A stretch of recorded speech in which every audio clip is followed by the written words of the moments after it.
It really was the agony and the ecstasy. For 2.5 days, rescue workers struggled to drill first a shaft parallel to the well, and then with agonizing slowness tried to cut through solid rock to the well that held the 18-month-old child. We never saw that. We never saw what it was like in that tunnel, but we know from the men who worked in it that it was hell. At about 5:40, what became the last assault began. The hole that earlier had allowed rescuers to touch Jessica had been enlarged enough to pull her out. A paramedic, armed with a tube of KY jelly and an obstetrician's forceps, was lowered down the shaft. Slowly, the cable was pulled up.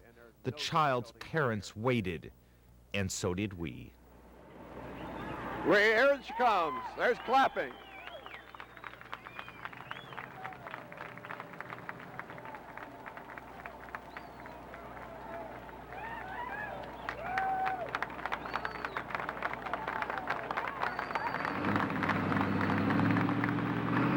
Here she comes, right getting ready to go to the hospital.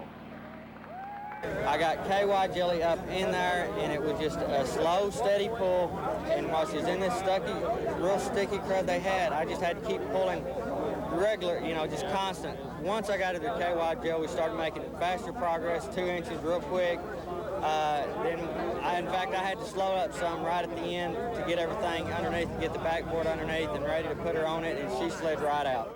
After 58 hours without food or water, with one leg bent up against her skull, Jessica was alive. Currently, we're starting IV fluids to help rehydrate her, as she is, I would say, quite dehydrated, probably between 10 and 15% dehydration.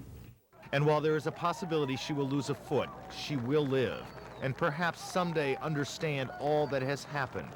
Perhaps she will know the names of those men in the hats, or that paramedic who freed her, or the country that pulled her out with prayers and hope.